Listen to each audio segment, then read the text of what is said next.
Hello everyone, welcome. I'm Robert, and today I want to discuss Middara Unintentional Malum Act 1. First, to give you some background, there's a few other party-based dungeon crawlers I've played prior to this, and those are Gloomhaven, Shadows of Brimstone, and Star Wars Imperial Assault. And they're all within my top 20 solo board games of all time. I played through the entirety of Midara's first chapter, which amounted to about 10 encounters total. Each encounter took me 2 to 3 hours on average, and factoring in setup time, reading the lengthy story, and taking time to upgrade my characters between missions, which is a huge element of the game, I'd estimate I spent about 30 to 40 hours with the game over the span of 2 months. Which, by the way, it's the longest a game has ever stayed on my table. Okay, so now let's move on to a gameplay overview. In Middara, you control 4 youthful characters named Nightingale, Seek, Rook, and Remy. You embark on a campaign where you'll go on missions which are comprised of 1 or more encounters. So basically, each mission can have multiple dungeons that you'll explore. During these encounters, you'll explore diverse environments, find loot, and fight various monsters controlled by an AI system.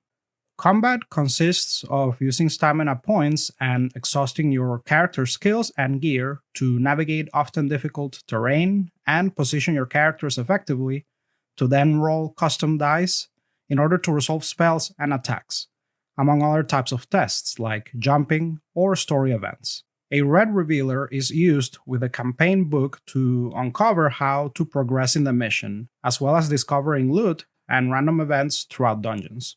In between missions, you'll typically have a prepare phase where you can visit vendors, sell or purchase gear, and spend XP points to upgrade your characters in multiple disciplines, as well as go on optional side quests before progressing on the main story. And as I mentioned previously, the upgrade phase for your characters is a huge element of the game and can take up some time so that you can figure out how to build your characters most effectively.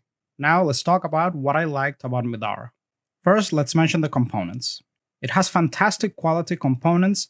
And one of the coolest details about the tokens and dungeon tiles is that they have UV spot. So certain parts of the dungeon and tokens are glossy. So for example, in certain dungeon tiles where there's water, the water part will have UV spot so that it's reflective, but then the rest of the dungeon tile will be matte.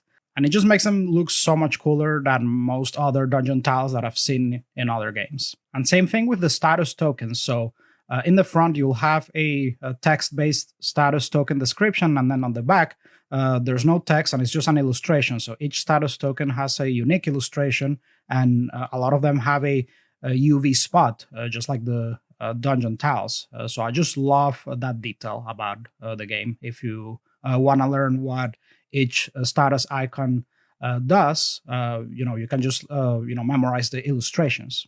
The game includes tons of gorgeous minis and standees, as well as awesome custom dice. Also, I think this is one of the better inserts that I've experienced from a game of this category, but if you want to set up quicker, I think it could benefit from a third party or custom insert. So yeah, you'll definitely feel that you got your money's worth just from the component quality and quantity. I also love the presentation of the game with its gorgeous and sexy anime art, not to mention the fantastic graphic design work. All text on cards and books is very clear, and there's a small amount of iconography, and it all works really well. Okay, so another thing I really love about this game is how quick it is to set up a scenario. Now, let's not confuse that with how much time it actually takes to pull the entire game out of the giant box and set it up on your table. What I mean is, once you have already pulled out all the components and arranged them on your table, the act of setting up a dungeon actually just takes a few minutes. It's very impressive. So typically, when following encounter setup instructions, all you'll need is an average of 4 to 6 dungeon tiles, which are all double-sided, so there's many possibilities of different dungeons that you'll find throughout the game, and just a handful of tokens for objectives, and then your miniatures, and some enemy miniatures. Another thing I really like about this game is the exploration. Good dungeon crawlers will typically have some kind of timer element, so that you can't indefinitely explore. So there's this urgency token mechanic in the game where if you spend an entire round without certain things happening, like an enemy dying or being activated, then you add an urgency token, and if you reach 4 urgency tokens, you automatically lose the scenario. So yes, this means that you're not going to be able to stay in a dungeon just exploring every cranny every time. But in most cases, you'll be able to if early on you complete your objectives and destroy every enemy in the dungeon. You're going to be able, in most cases, to explore every part of the dungeon. And other dungeon crawlers are so urgent that they don't allow you to just, relax a bit and explore. So this game gets away with offering that while still adding a timer that will put you under some pressure before you have to move on to the next encounter. And yeah, the exploration here is just so much fun because I always look forward to uncovering what a loot chest will contain, because that's when you use your red revealer in the campaign book. And sometimes when you enter certain tiles of the dungeon, you'll uncover events, sometimes positive, sometimes negative. So it always keeps things interesting when you don't know what's going to be around the corner. So another thing I really love about this game, considering that it's a campaign game, is that there's no giant map board that you have to separately open in between missions when progressing to the campaign. Much like Gloomhaven or other games do, where you have to either have a secondary table to do the in-between mission step of the campaign, like the town phase, if you will. Or if you don't have enough room for 2 tables, then you have to clear the entire table just to add the map. So here, there's no such thing. The town phase just all takes place if you just read the campaign book. And there is a campaign tracker sheet where there's some pen and paper elements, where you'll keep track of your party's XP levels and certain achievements or milestones that you'll reach throughout the campaign and whatnot. But yeah, it's just all very minimalistic when it comes to how it handles the campaign progression. So no giant board, no map tiles like Eon Trespass, nothing like that. It's just a campaign tracking sheet and the book. So you won't be required to clear your table to carry out those steps, which I just really, really appreciate. Another big plus of this game is the combat system. The combat system here is just so detailed and fantastic. It is pretty complex, but it's just so much fun and it's so crunchy. So the biggest element of the combat system here is the custom dice that you'll use. So when you roll for tests or for combat attacks, you'll have to decipher, what the dice do with their icons and calculate damage. So it's a bit mathy, but crunchy in a satisfying way. So I enjoy rolling the dice and figuring out the outcomes and spending my symbols to boost my attack. But the other elements that make the combat so interesting is elements like line of sight, flanking, casting spells, jumping, which when you move, you can jump over gaps. And if you fail, your character actually dies and they fall to the precipice. But your characters can be boosted by other characters nearby to add to their jump test, or on the other side of the precipice, they can be caught by another character in case they fail the test. So yes, there's this huge positioning element for trying to flank your enemies. So on top of the cool custom dice, there's also tons of skills that will aid your character in carrying out combat effectively. But then there's also a terrain and positioning element. So you're going to encounter very tricky terrain throughout dungeons. So you're going to have to figure out how to navigate it. There's break attacks, kind of like in Mage Knight. So when you move close to an enemy and then you move away from them, you provoke an attack. So you have to factor that in and be careful because break attacks are free. So you have to really try to avoid your enemies getting free attacks from you moving in their vicinity. So yes, when you combine all of that, the terrain, the skills, the custom dice, the break attacks, the line of sight, the spells, the combat system in this game is just as crunchy and satisfying as it gets once you've wrapped your head around it. It's extremely detailed and it'll lend to some really cool moments and stories as well. I also liked the random initiative system, very similar to Eon's End, where each character has a card and you shuffle a deck and then you put them in a row, and that's what will determine who acts first each round. And I know that some people are not fans of those types of systems, but just to let you know, I think it worked out really well in this system, and it led to some pretty tense moments where you're hoping that the enemy won't get a bunch of turns ahead of you. But on the other side of that coin is really cool when, after you shuffle the decks, you get to act with all 4 of your characters before the enemy acts. So yeah, the initiative system here, I found it really fun, and I would not change a thing about it. Another thing I liked about the game is the loot system. So So there's various types of things that you can equip to your character, like relics, armor, weapons, accessories. And you draw from a loot deck to determine how much gold you get from defeating characters.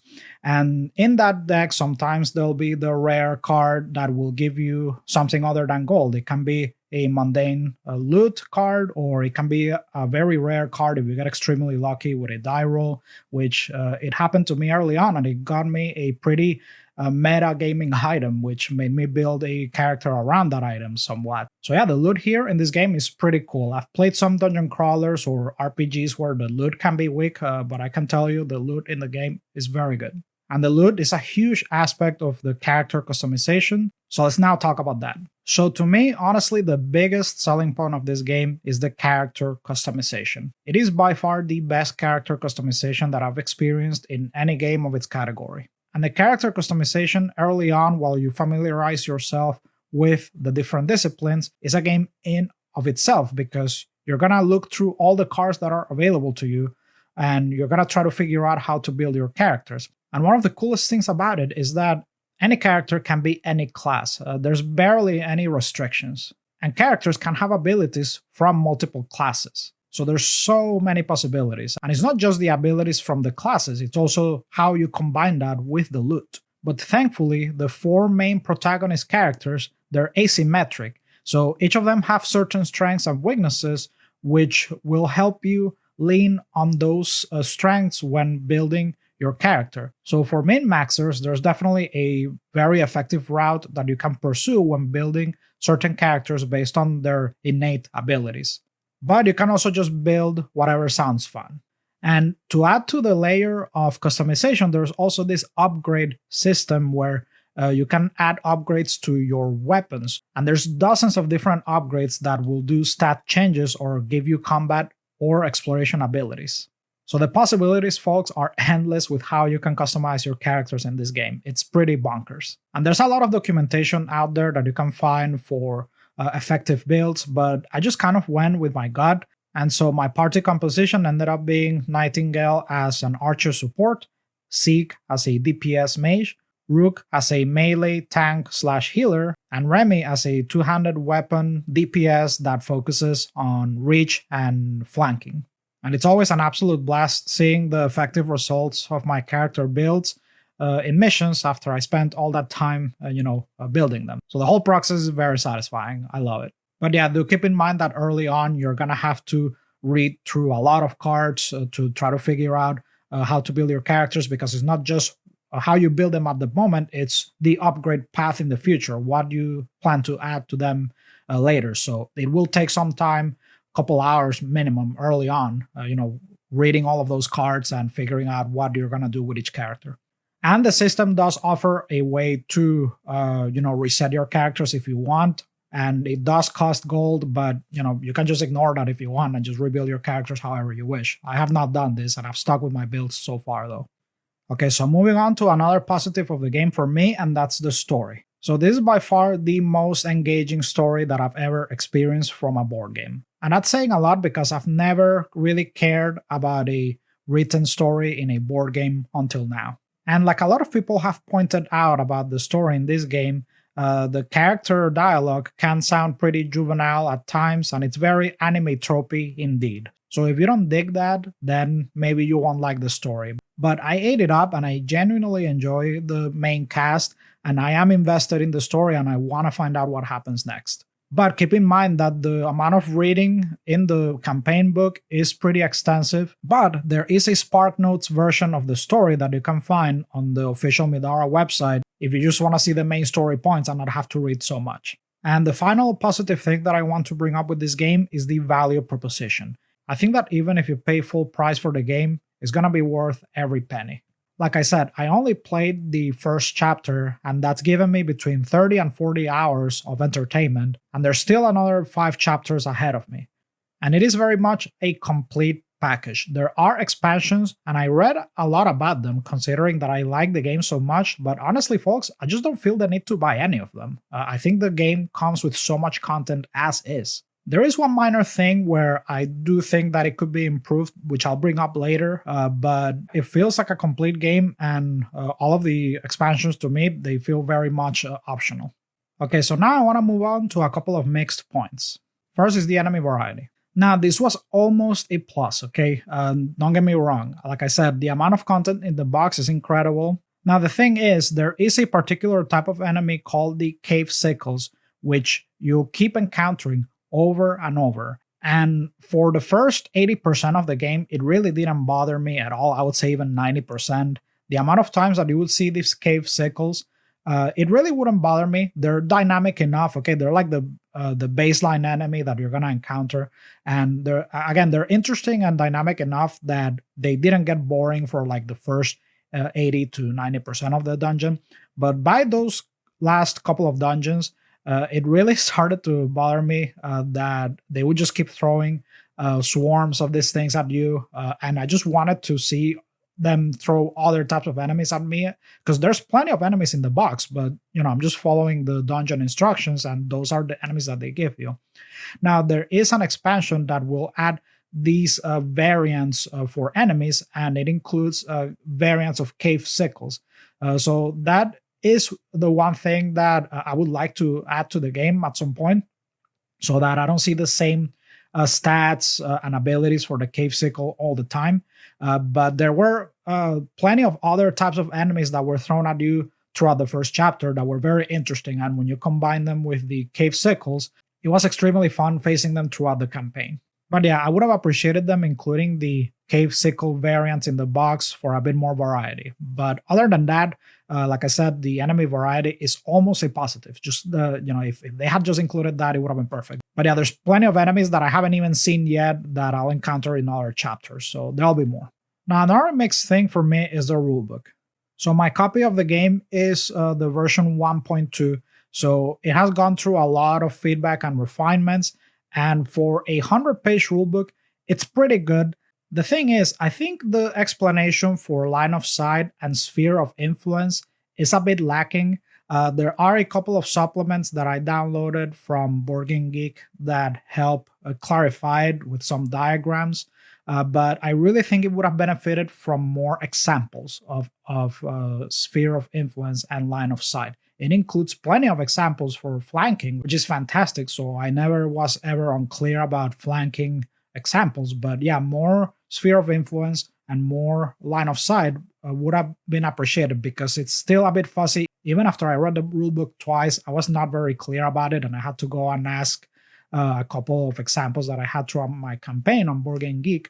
I had to ask if I was interpreting a line of sight or sphere of influence correctly. And also, I found the index a bit lacking. For a game with this many terms, there were multiple occasions where I was looking for a term and it wasn't listed in the index. So I had to go hunting for whatever page discussed that term. And yeah, it's a 100-page rulebook, so it will require a lot of time to wrap your head around the game, but it's 100% worth it, trust me.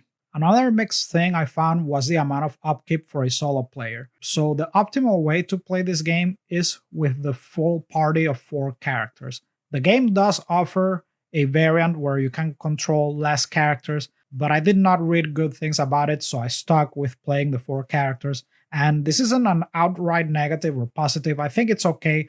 I've played games where controlling 3 characters amounts to even more upkeep than this. And I think a big part of why this works pretty well, upkeep-wise, even while controlling 4 characters, is thanks to the fact that everything comes in card form. There's no pen and paper elements, so everything has a card, and you can just keep track of everything with your cards. Now, I do have a fear that as the campaign progresses and I gain more abilities and more complex gear, that the amount of effects that I'm going to have to keep track of might get out of control, but we'll see. Alright, so now let's move on to a couple negatives and then some final thoughts. Okay, so first is the fact that the game is a big table hog, and I don't mean just from the amount of components that you're going to be surrounded with, and it's because of the amount of cards that can belong to a character.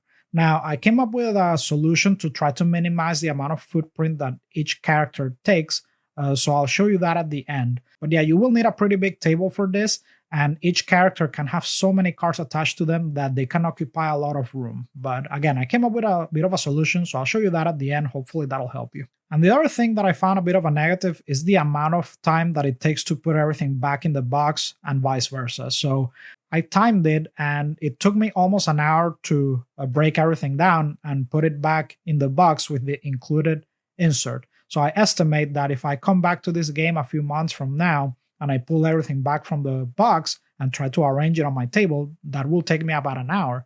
And that's not counting the amount of time it'll take me to relearn it. Because again, it is a 100-page rulebook, and that's the one thing that I'm a bit scared of. How difficult will this game be to relearn after a long gap? I definitely don't want to have to reread that whole rulebook because it took me quite a while to do that. I did print and write a bunch of cheat sheets for myself, so hopefully relearning it won't be a nightmare. But yeah, if you don't play this game for long gaps, do expect a significant amount of time having to be spent relearning it. Okay, so now for my final thoughts. To me, this is by far the best scripted campaign dungeon crawler that I've played to date. To me, this replaces Gloomhaven completely. I don't think that I'll ever have any desire to play Gloomhaven except for nostalgic reasons, because it was, after all, one of my first solo board gaming experiences, Gloomhaven Jaws of the Lion. I still hold it in high regard because of its ease to learn it and its value proposition with how much it costs. So there's a couple of things that Gloomhaven Jaws of the Lion does that are fantastic still. But when it comes to the components, the art, the story, the actual dungeon crawling, the character customization, the mechanics, I think that Middara blows Gloomhaven out of the water. So if I had to keep this or big box Gloomhaven, I definitely would keep Middara. Now, the other game to me that contends with this in the dungeon crawler category is Shadows of Brimstone. But the thing is, they're pretty different in the sense that it's a lot more procedural and has that emerging narrative element to it.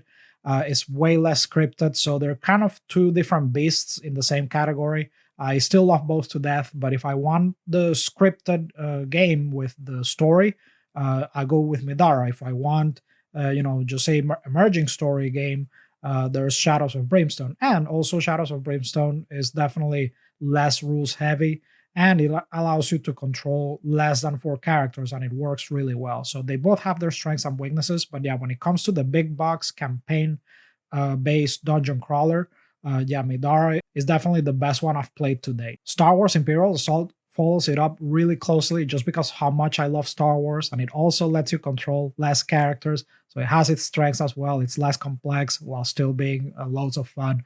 But Middara is way crunchier. And as I mentioned early in the review, this is the game that has stayed on my table the most to date. But yeah, while there's definitely a lot of other games that I want to play this year that I want to discuss, I don't think it would have stayed for more than one chapter anyway. I think I need to take a break with it before I come back for the next chapter for sure. And I want to shout out Kevin Erskine from One Player Guild, who hosts the top 200 lists, because his opinion seems to align with mine a lot. So I've respected his opinion a lot over the years. Like me, he considers Mage Knight the number one solo board game. But he said that Middara almost replaced his number one spot. So when he said that, it definitely raised my interest in this game a lot. And once I tried it, I definitely agree with him. It's a fantastic game, and it's top 10, top 20 material for me. So yeah, I definitely respect his opinion a lot in games, and our tastes align a lot.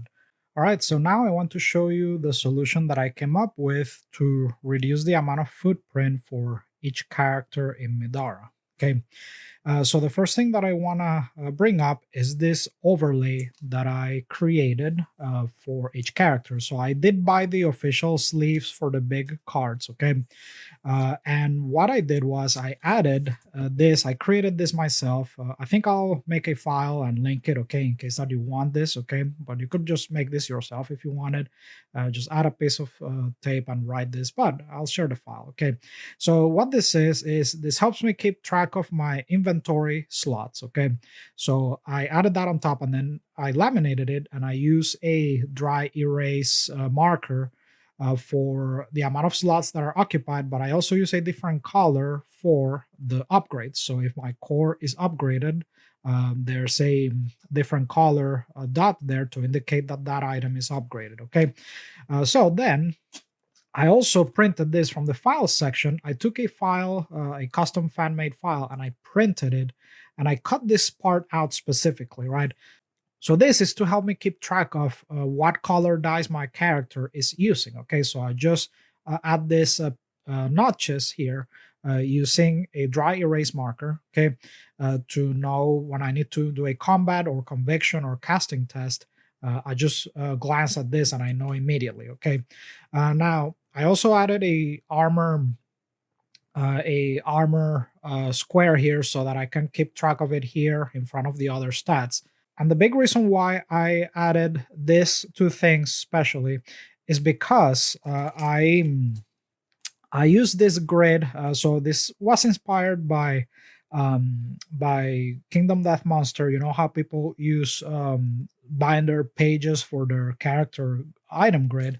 I wanted to do something similar here. So what I did was I took these Euro sleeves, okay, and I glued them as you see here, okay, with double-sided tape. All right, so that it gives me that grid, and I use this grid specifically for items that do not need to be exhausted. Okay, you can still use the used tokens for per encounter cards. Okay, so that way you don't have to have everything arranged in a huge grid for each character. You can only look at the relevant information. Now, some items will give you stat increases, okay, but I keep track of that here. So I used a dry erase marker with color so that I can keep track of my stat changes there. So even if I cover a item with my character card, I just keep track of the stat changes there, okay? And that way I just need to look at the per encounter abilities at any time. And when I use it, I simply put a token there and that's it, okay? And if I have other upgrades or familiars, I can just put them near the character. Now here I have my discipline abilities. Okay, I have them stacked here, and here is where I keep my stack of exhaustible cards, which I typically move down to here, okay, when I use them. Here's where I keep my stack of consumables. I don't have any at hand right now for the video, okay, because I don't want to break down the whole box to go find the consumable deck, but here is where I would keep the consumables. Unexhausted items, and then exhausted items go here. And then when I exhaust an ability, I move it here. Okay. So this layout works really effectively. Okay. But you do need that grid. Okay. Oh, and by the way, when you have upgrades, you can just tag them here on their cards. And that has worked out for me so far. Okay. Even if the upgrade is not attached to the weapon it goes to, that's fine. Typically, all you care about is the passive when you attack. So you can keep track of what weapon has what upgrade there. Okay. And I typically sleeve them together like this later if I need to store them in my backpack. And I do suggest that you give some kind of overlay to your characters in order to keep track of their dice, their status, and also any changes to armor, health, defense, and movement. You can keep track of if you sleeve the character card with some highlighter, dry erase marker. Okay. And yeah, since you're going to be covering these cards with your character, if you decide to do this, then yeah, you need to keep track of your inventory slots. Okay, so that's what that was for.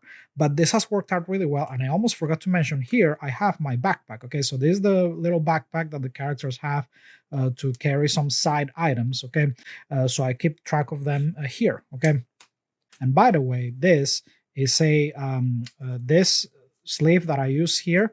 This is a hero size sleeve. Okay, so it's basically the sleeve that you put over a sleeved card. So they're a bit bigger. These are KMC hero sized sleeves. This is what I use for the backpack. Okay, there you go. So yeah, when I need to store an item, I put this here. Oh, and by the way, I almost forgot to mention. So this black tape that you see here, that's a friction tape, which I have a short video that you can watch. Okay, so I'll leave that there for you if you're interested. So yeah, this is one of my favorite things is some friction tape. It helps keep things in place. Okay, so for this grid, I added a couple pieces of friction tape, and it helps it stay in place instead of it moving around on the table. Okay, I also added a little strip at the back of the character card in order to help it stay in place like that. Okay, so when you press them both a bit like this, it stays in place, right? It's kind of like the back of a mouse pad, right? So this works out really well, and it really helped me reduce the amount of fiddliness while playing, and also keep things compact while still showing me all the information I need. Okay, so I highly suggest that you try this, especially as a solo player, if you want to control the amount of footprint and reduce fiddliness. All right, so I want to thank you so much for listening today. If you have any comments, questions, feedback, go ahead and put them in the comment section. And if you enjoy this content, make sure to like and subscribe, and I'll see you in the next one.